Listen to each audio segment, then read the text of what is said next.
Bismillahirrahmanirrahim. Alhamdulillahirabbil alamin. Pada hari ini kita akan membahas tentang sistem kontrol PID atau sistem kontrol proporsional, ya, integral dan derivatif. Oke, kita langsung saja mulai ya tentang materi sistem kontrol PID ya. Nanti apabila Anda masih belum jelas untuk sistem kontrol PID, ini di buku saya sudah saya bahas ya. Jadi nanti Anda bisa belajar tentang bagaimana ya filosofi tentang sistem kontrol PID. Nah, tujuan kuliah ini adalah sebagaimana ilustrasi pada gambar yang ada di monitor ini. Mungkin ya bagi Anda masih belum jelas ya kira-kira kontrol PID itu seperti apa. Apa sih yang dimaksud dengan kontrol PID? Gunanya untuk apa? Apa itu PID? Proporsional, integral, dan derivatif itu nanti seperti apa? Karakteristiknya gimana? Implementasi di lapangannya seperti apa? Nah, harapannya nanti setelah Anda mengikuti kuliah ini, Anda akan mendapatkan gambaran yang lebih jelas.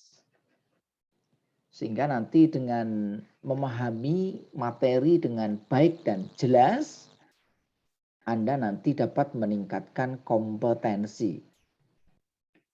Sehingga nanti bisa Anda gunakan ya sebagai bekal dalam memasuki dunia kerja. Nah, kita awali pembahasan tentang sistem kontrol PID dengan pendekatan sistem kontrol loop tertutup.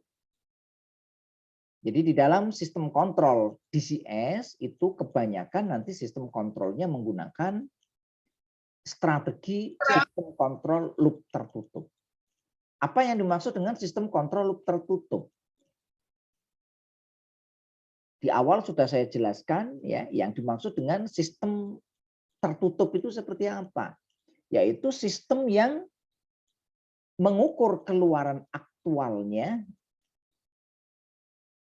dan dibandingkan dengan set point.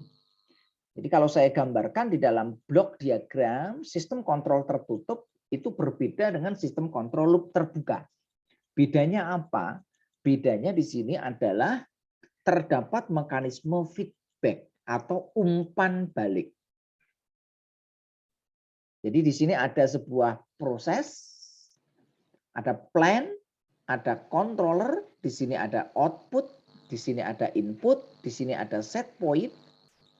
Nah, di dalam sistem tertutup, output atau keluaran dari sistem itu nanti akan di feedback untuk dibandingkan dengan set point.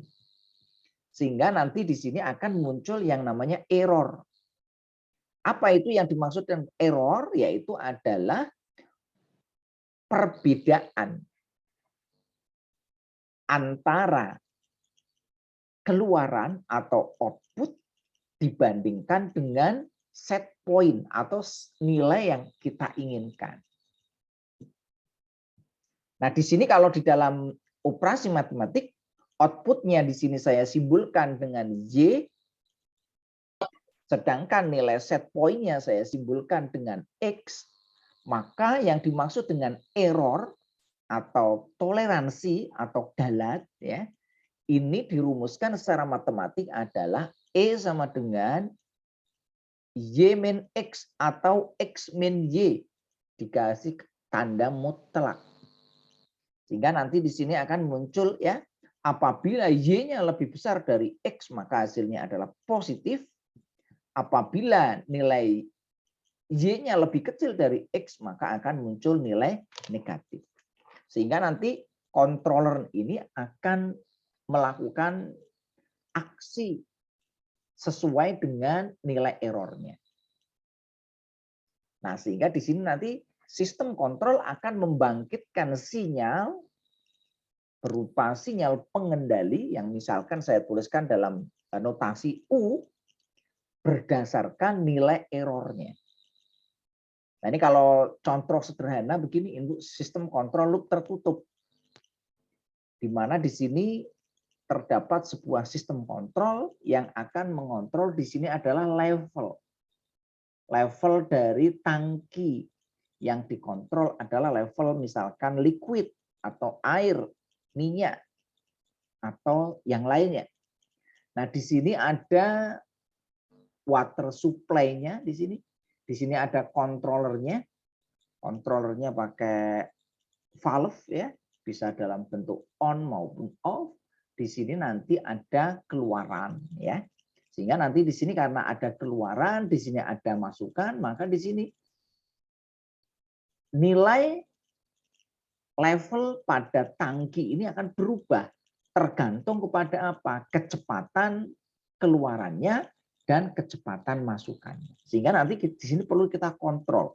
Misalkan kita ingin melakukan pengontrolan agar volumenya itu berada pada batas kontrol ya.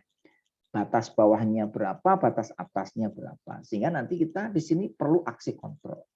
Ini adalah yang dimaksud dengan sistem kontrol loop tertutup. Nah, di dalam sistem kontrol loop tertutup itu terdapat kriteria performansi sebuah sistem. Jadi apabila sebuah sistem kita lakukan perubahan parameter, misalkan di sini adalah parameternya waktu atau tadi saya simbolkan sebagai X, di sini adalah sebagai Y atau di sini sebagai outputnya. Nah, parameter sistem itu di sini terhadap perubahan daripada input ya, maka output ini akan merespon perubahan. Nah, perubahan atau respon sistem terhadap perubahan ini terdapat 3 macam sistem. Yaitu sistem yang pertama kita kenal sebagai sistem underdamped atau yang kurang teredam. Yang kedua adalah overdamp, terlalu teredam. Dan yang ketiga adalah critically damp atau teredam secara kritis. Nah, ini yang nanti akan kita bahas ya, bagaimana kita mengusahakan agar respon sistem ini mendekati critically damp. Apabila di sini kecepatan respon, yaitu perubahan variabel keluaran Y di dalam merespon perubahan nilai acuan X, ya, maka di sini akan muncul berbagai macam parameter. Parameter pertama adalah kecepatan output ya dalam merespon perubahan input. Nah, di sini kita kenal dengan istilah rise time. Nah, yang kedua, di dalam merespon perubahan sistem, terkadang terjadi kesalahan atau yang kita kenal dengan istilah overshoot.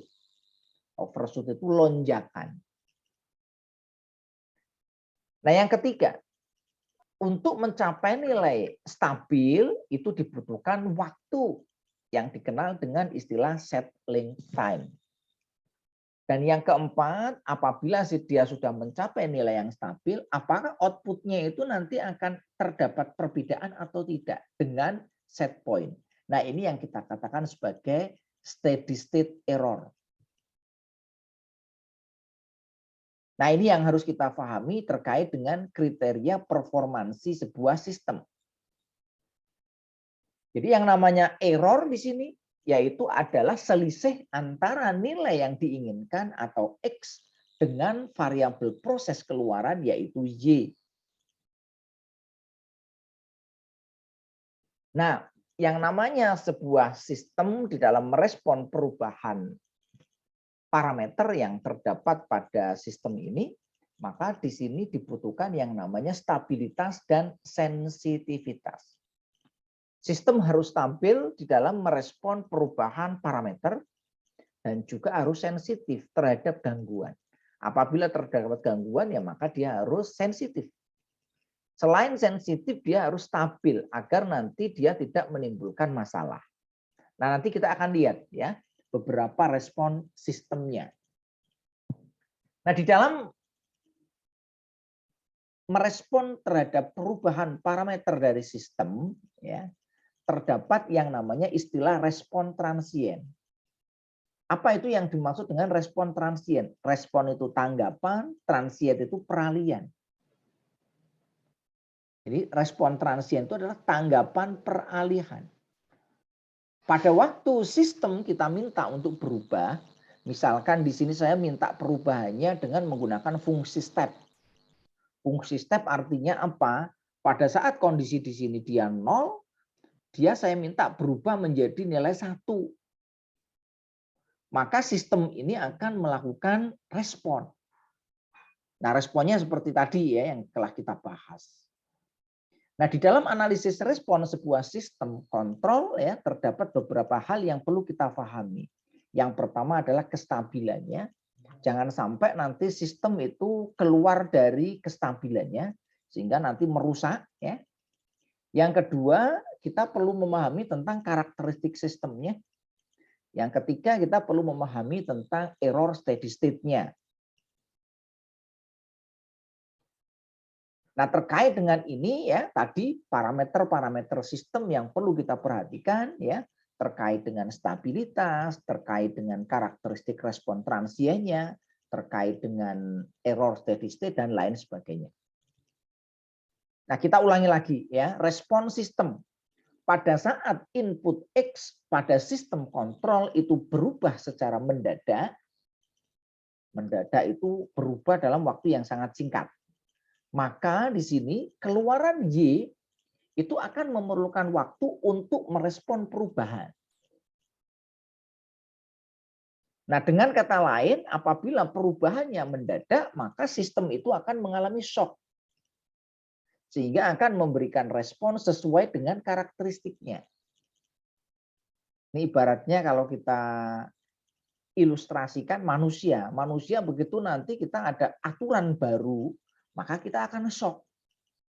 Contoh kemarin ya, pemerintah menaikkan harga BBM. Walaupun yang dinaikkan itu Pertamax, maka masyarakat itu bergejolak. Gejolaknya seperti apa? Muncul overshoot. Overshoot itu riak-riak. Ya. Berupa apa? Berupa demo, berupa macam-macam. Ya. Mungkin ada juga masyarakat yang meresponnya santai, terlalu lama gitu ya. Mungkin dia acuh tak acuh. Mau BBM naik, mau minyak goreng naik, mau harga-harga naik, ya mereka itu sangat ini ya. Mereka sangat tidak peduli dengan itu. Ada yang tipe kalau sistemnya ya, yaitu critically down. Jadi tadi sudah saya jelaskan ada underdamped, ada critically down, ada overdamped. Nah, mana yang terbaik? Yang terbaik adalah yang critically down yang nanti akan kita bahas. Bagaimana kita berupaya menghasilkan respon sistem yang masuk dalam critically down. Nah, tadi ada 3 macam respon sistem. Yang pertama respon sistem tipe 1 atau yang kita kenal dengan istilah underdamped, yaitu sistem yang kurang teredam. Jika diberikan perubahan set point secara mendadak, maka output Y itu akan melesat naik untuk mencapai nilai set point. Tetapi di dalam mencapai set point itu terjadi yang namanya osilasi. Jadi di sini ya, ini set point-nya di sini. Ya, ini set point. Begitu kita minta ya sistem berubah set point-nya, maka dia cepat sekali mencapai set point. Tetapi di sini terjadi osilasi. Atau kita kenal tadi dengan istilah overshoot.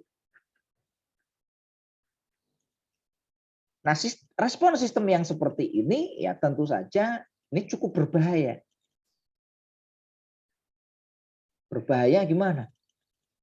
Apabila nanti ya overshoot-nya melebihi dari batas atas, maka dia akan mengaktifkan safety instrument. Kalau safety instrumennya kerja, maka ya mati sistemnya. Apabila sistem safety instrumennya tidak kerja, maka ini bisa merusakkan peralatan-peralatan produksi. Ya, sehingga ini sangat membahayakan. Nah, respon ini dikatakan mempunyai osilasi. Tujuannya apa? Ya, terjadi osilasi kenapa? Ya karena respon sistemnya ini terlalu berlebihan. Nah, ini yang terjadi di Indonesia akhir-akhir ini. Banyak mahasiswa demo. Kenapa terjadi demo? Karena mahasiswa kebanyakan menggunakan pendekatannya underdone. Respon tipe 1. Pokoknya setiap ada kebijakan pemerintah yang seperti itu ya demo. Tidak kritis ya. Kenapa sih harga minyak ini bisa naik? Kenapa harga minyak goreng ini naik? Ada apa? Mestinya mahasiswa itu adalah responnya critically dumb.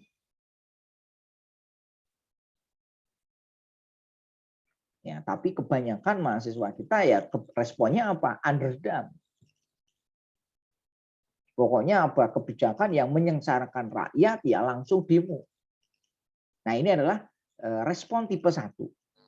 Yang kedua, respon tipe 2. Kalau respon tipe 1 itu terlalu cepat merespon ya. Setiap ada kebijakan kita respon. Nah, kalau respon tipe 2 itu kebalikannya. Mau harga-harga naik, cuek aja di sini. Ya.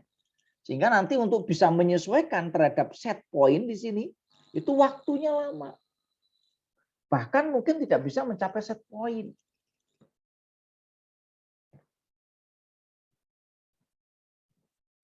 Sehingga ini juga tidak baik. Respon sistem seperti ini tidak baik. Kenapa? Karena ini ya nanti kalau tidak bisa mencapai set point, maka apa? Kualitinya akan rusak. Contoh misalkan, industri pabrik gula. Kita pengen untuk melakukan proses suhunya misalkan 365 derajat Celcius. Untuk mencapai 365 waktunya lama. Maka prosesnya tidak akan jadi gula yang berkualitas. Demikian juga di industri pengolahan susu. Proses pasteurisasi. Pasteurisasi suhunya adalah sekitar 70 sampai 85 derajat Celcius. Kalau prosesnya lama, ya maka susunya akan tidak berkualitas, akan basi. Nah, sistem yang kedua ini ya, output Y tidak akan meleset di sini, tidak seperti tadi ya terjadi meleset osilasi ya. Namun untuk mencapai butuh waktu yang lama atau responnya sangat lambat. Jadi setiap terjadi perubahan aksi kontrol ya, maka responnya sangat lambat. Nah, sistem yang seperti ini kurang efektif. Baik di dalam sistem kontrol maupun dalam sistem kontrol di masyarakat. Karena di sini nanti ya dia tidak peduli. Harga-harga naik macam-macam ya dia nggak sadar ya. Akibatnya apa? Oh, ternyata nanti yang menjadi miskin dan lain sebagainya. Nah, yang ketiga itu adalah sistem yang merespon dengan critical. Artinya apa? Sistem ini sangat cepat sekali untuk merespon perubahan sistem. Jadi misalkan di sini set point, untuk merespon sistem ya perubahan dari set point-nya misalkan dari 0 menjadi 365 derajat Celcius ini dibutuhkan waktu yang cepat dan tanpa kesalahan. Ini tadi rise time-nya tidak ada overshoot, tidak ada error steady state ya. Rise time-nya cepat, settling time-nya juga cepat stabil. Nah, inilah nanti sistem yang kita kehendaki. Termasuk mahasiswa mestinya di dalam merespon kondisi-kondisi sosial, ya mestinya meresponnya dengan kritikal.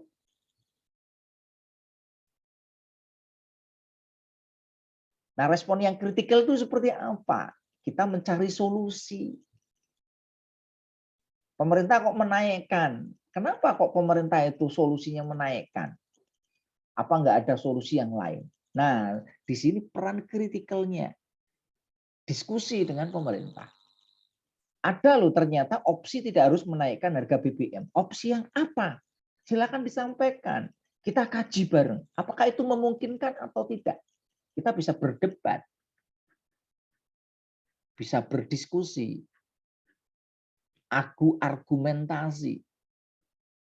Kalau memang argumen kita jauh lebih baik dibanding dengan argumen pemerintah, saya kira tidak ada salahnya. Nah, ini yang nanti akan kita usahakan agar sistem kontrol itu merespon setiap perubahan set point ya, ataupun merespon perubahan parameter sistem itu dengan respon yang kritikal. Nah, terkait dengan sistem kontrol perlu kita perhatikan masalah stabilitas. Jika dengan input atau gangguan yang diberikan pada fase transient, kemudian output mampu mencapai kondisi steady state dengan cepat, dikatakan sistem itu stabil.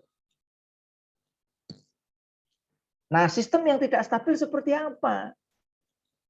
Sistem yang tidak stabil apabila terjadi perubahan set point atau perubahan parameter dalam gangguan, ya berupa gangguan, maka output sistem itu akan meningkat terus tanpa batas sampai sistem itu rusak atau terdapat sistem pengaman atau safety instrument yang nanti akan memutus sistem. Ini yang dikatakan sistem itu tidak stabil. Nah, yang kedua adalah terkait dengan sensitivitas. Sensitivitas itu adalah perbandingan antara persentase perubahan output Y dengan perubahan input. Nah, perubahan pada input itu bisa normal ataupun karena adanya gangguan. Kalau normal gimana? Misalkan ya, ada perubahan memang parameternya kita rubah. Misalkan tadi suhunya kita ubah dari 365 kita turunkan menjadi 360. Itu normal. Putaran speednya kita turunkan. Pressure-nya kita turunkan atau kita naikkan karena bebannya naik. Contoh misalkan untuk kontrol governor. Governor itu kan yang dikontrol buka tutup bahan bakar untuk misalkan kalau PLT-ku ya uapnya. Kalau PLTG ya gasnya. Yang dikontrol apa toh? Yang dikontrol adalah frekuensi. Nah, frekuensi ini dipengaruhi oleh apa? Dipengaruhi oleh beban. Kalau bebannya naik, frekuensi akan turun. Kalau frekuensi turun, generator akan bahaya, akan lepas dari sinkron. Sehingga caranya gimana? Governor akan mempertahankan frekuensi. Nah, yang dinamakan sensitivitas itu adalah kemampuan dari sistem untuk mengetahui setiap perubahan dari parameter. Sensitif. Ada perubahan. Oh, ini frekuensinya turun. Dia tahu. Sehingga nanti dengan adanya frekuensi turun, dia tahu, maka dia akan merespon. Baik terjadi karena kondisi normal, ya, memang kita setting karena adanya perubahan beban, ataupun karena ada gangguan. Misalkan yang normal apa? Ya, yang normal karena usia pakai. Motor kalau udah dipakai lama ya mesti akan aus. Atau lingkungan, kalau panas ya nanti panasnya akan tinggi, kalau hujan suhunya turun. Atau kesalahan kalibrasi dan lain sebagainya. Ini adalah sensitivitas dari sebuah sistem. Nah, sekarang kita bahas jenis pengendali pada loop tertutup. Pengendali loop tertutup ada 4 macam. Yang pertama kontrol proporsional, yang kedua kontrol proporsional plus integral, yang ketiga adalah kontrol proporsional plus derivatif, dan yang keempat itu adalah kontrol proporsional plus integral plus derivatif, atau dikenal dengan istilah PID. Bukan PDI ya, tapi PID.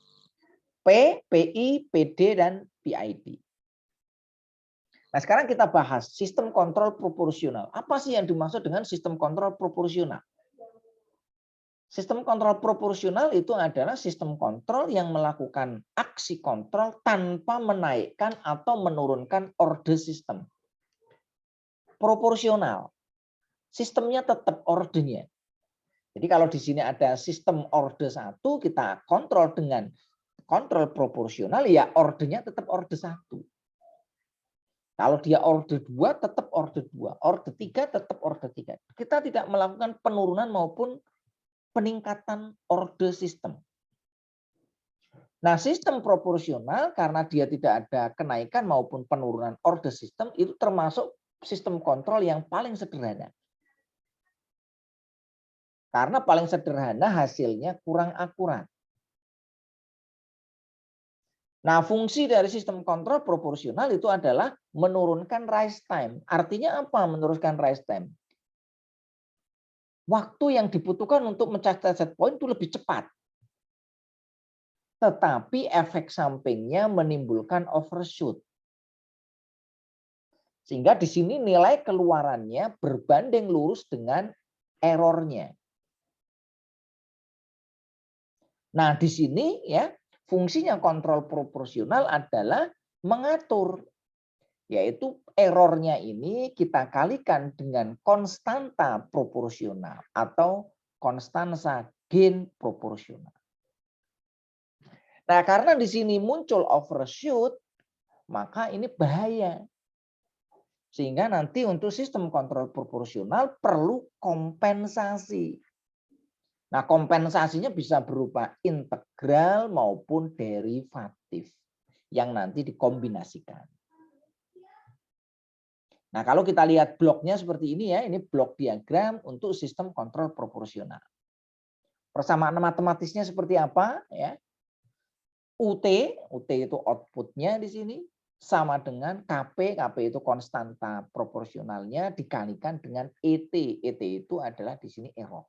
Ini untuk kawasan waktu, sedangkan untuk di kawasan frekuensi yaitu transformasi Laplace, mestinya Anda sudah paham ya untuk kawasan frekuensi dan kawasan waktu, yaitu di metode numeriknya.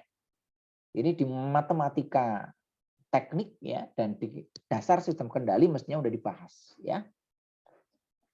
Nah, sistem kontrol proporsional dikenal juga dengan istilah gain atau penguatan.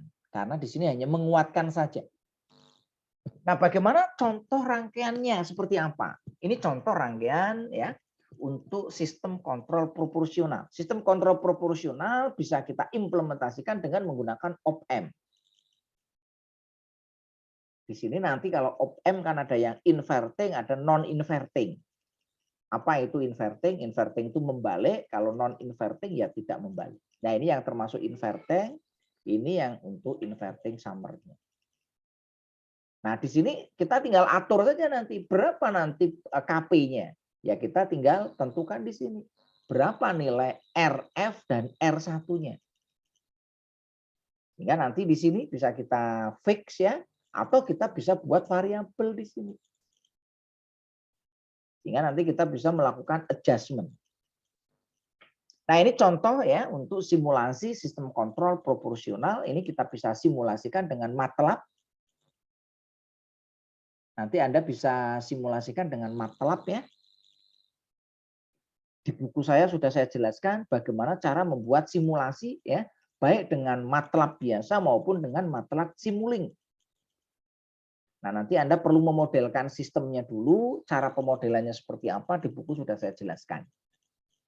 Nah, dari hasil pemodelan di sini kita masukkan parameternya ke dalam MATLAB ya ataupun software yang lain. Setelah itu nanti kita simulasikan, kita pilih berapa nilai K-nya. Kalau kita pilih K sekian hasilnya sekian, ternyata kalau kita pilih K sekian hasilnya tidak stabil. Overshoot-nya terlalu tinggi dan ini makin lama makin besar. Kalau ini tidak stabil ya. Nah, ini adalah pentingnya kita memahami tentang sistem kontrol PID.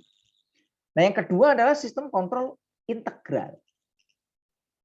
Berbeda dengan proporsional, ya, sistem kontrol integral itu akan menaikkan sistem satu tingkat ke atas.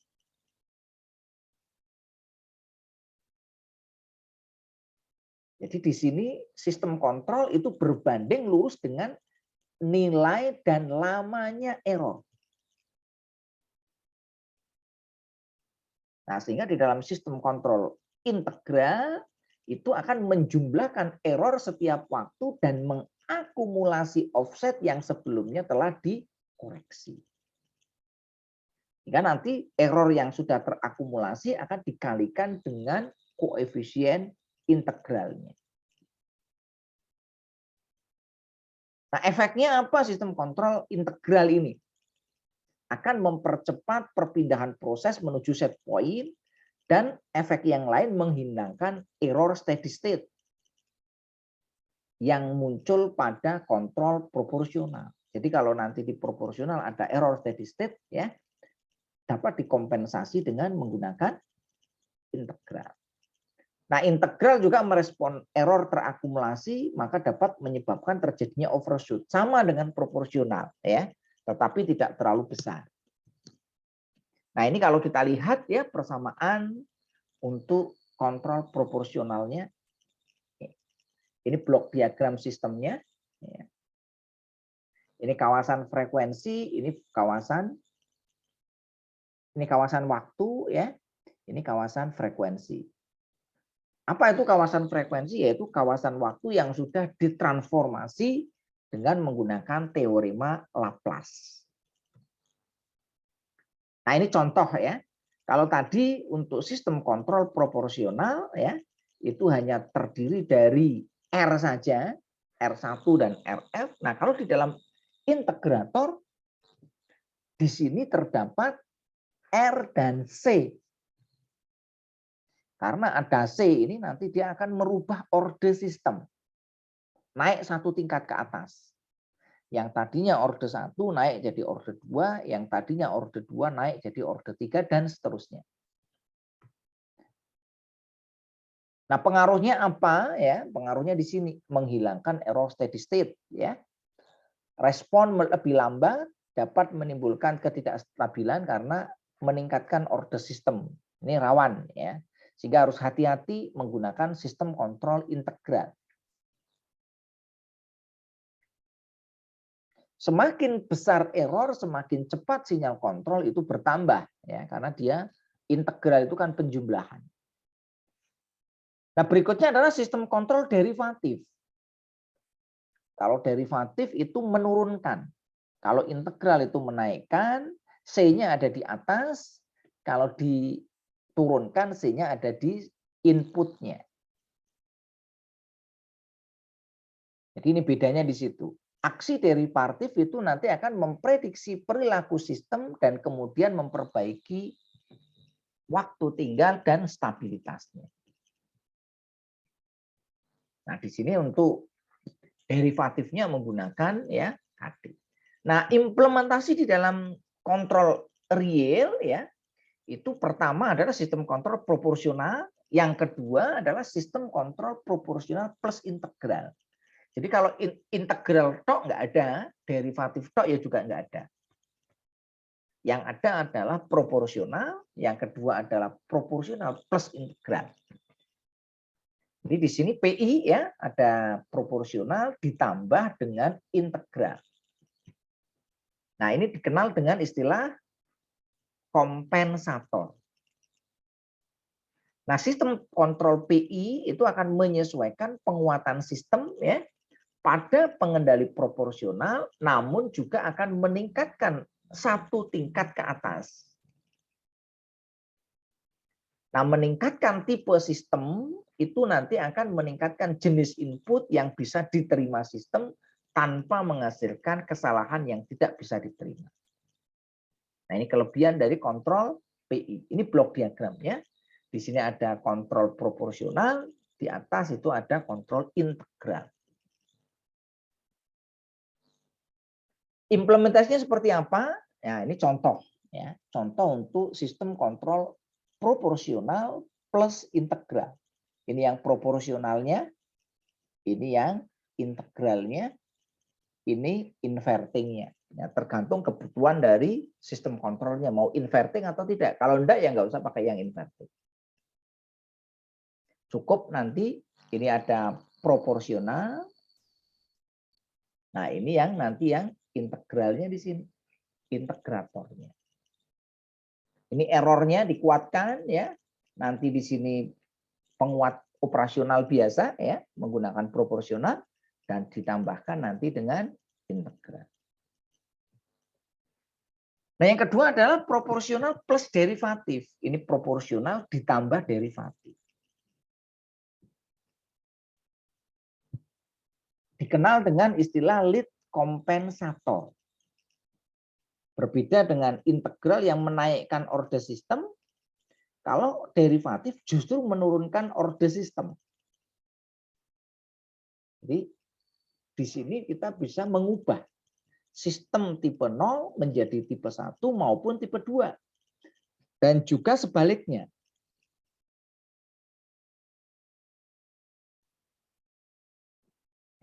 Nah, ini untuk blok diagramnya. Ini adalah yang proporsional, yang bawah itu yang derivatif. Nanti dijumlahkan di sini sehingga nanti membentuk sistem kontrol PD. Nah, yang terakhir adalah sistem kontrol PID. Lengkap. Ini adalah P proporsional, I itu integral, dan D-nya derivatif. Dikenal dengan istilah pengendali 3 mode. Ya. Nah, dengan pengendalian PID itu memungkinkan adanya penguatan, meningkatkan tipe sistem, dan respon transien untuk meningkatkan operasi proses. Sehingga nanti sistem dapat dikontrol dengan stabil, sehingga nanti bisa menghasilkan sistem kontrol yang lebih baik ya pada sistem yang lebih kompleks. Nah, ini contoh ya, misalkan kita nanti di dalam aksi kontrol proporsional itu seperti apa. Ya. Ini ada sebuah sistem yang kita kontrol, ada flow yang kita kontrol, ada pressure yang kita kontrol, berapa nilai set point-nya, berapa nilai present value-nya ya. Ini adalah analog manualnya ya, OP, gain-nya dan lain sebagainya. Itu nanti bisa kita simulasikan.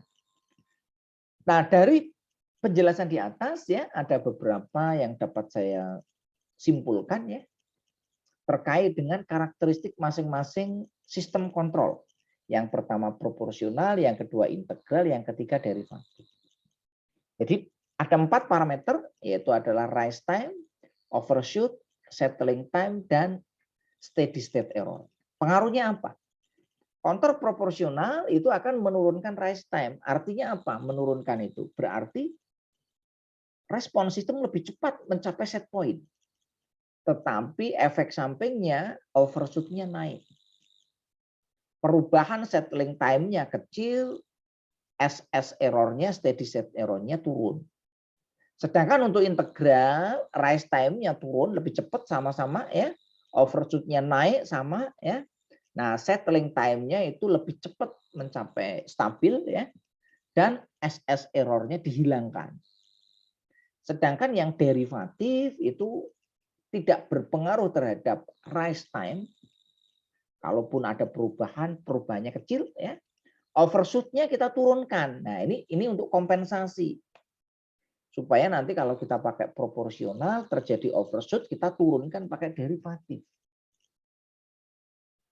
Settling time-nya turun, artinya lebih cepat ya mencapai stabil ya atau mencapai kondisi set point. Dan steady error-nya ada kecil sehingga nanti dengan menambahkan integral bisa hilang. Apa itu yang dimaksud dengan rise time, overshoot, settling time, dan steady state error nanti bisa dibaca di sini ya. Nah, implementasinya seperti apa? Ini contoh ya rangkaian analog ya. Anda kalau ingin membuat sistem kontrol PID secara analog bisa pakai rangkaian ini.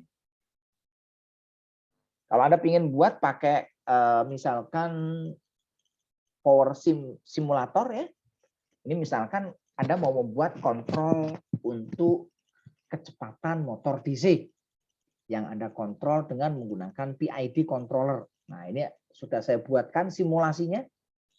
Silakan nanti bisa dilihat di di video YouTube ya. Anda nanti bisa cari di situ simulasi PID controller pada kontrol mesin DC. Ini motor DC yang nanti dikontrol dengan menggunakan rangkaian pengendali rangkaian penyearah terkendali yang dikontrol nanti dengan kontrol PID ya, atau proporsional, integral, dan derivatif. Sehingga di sini kecepatannya akan stabil. Nah, ini kalau kita simulasikan, ini gelombang inputnya, ini gelombang outputnya, ini nanti kecepatannya. Ini kecepatannya bisa stabil. Jadi pada saat perubahan kita minta kecepatannya menjadi misalkan 1.200 RPM, maka di sini stabil. Waktunya cepat sekali. Dan tidak ada kesalahan. Nah, ini yang dinamakan respon critically damped. Bukan underdamped maupun overdamped. Sehingga nanti di sini ya torsinya stabil ya. Nanti bisa kita hasilkan motor listrik yang lebih baik. Saya kira itu ya yang dapat kami sampaikan terkait dengan materi kontrol PID. Silakan kalau ada yang mau ditanyakan. Oke ya, saya kira itu untuk materi sistem kontrol proporsional, integral, dan derivatif. Ya, semoga setelah mengikuti kuliah ini Anda paham ya tentang sistem kontrol PID. Nah, bagi Anda yang nanti bekerja ya di bidang instrumentasi dan kontrol, terutama di perusahaan-perusahaan besar, Anda nanti tidak akan asing ya ketemu dengan PID controller. Semoga ini bisa membantu menambah ya wawasan dan kompetensi Anda terkait dengan materi sistem kontrol terdistribusi. Oke, saya kira itu ya yang dapat kami sampaikan ya. Mohon maaf apabila ada kurang dan salahnya ya. Akhirul kalam wallahul muwaffiq ila aqwamit thoriq. Assalamualaikum warahmatullahi wabarakatuh. Waalaikumsalam.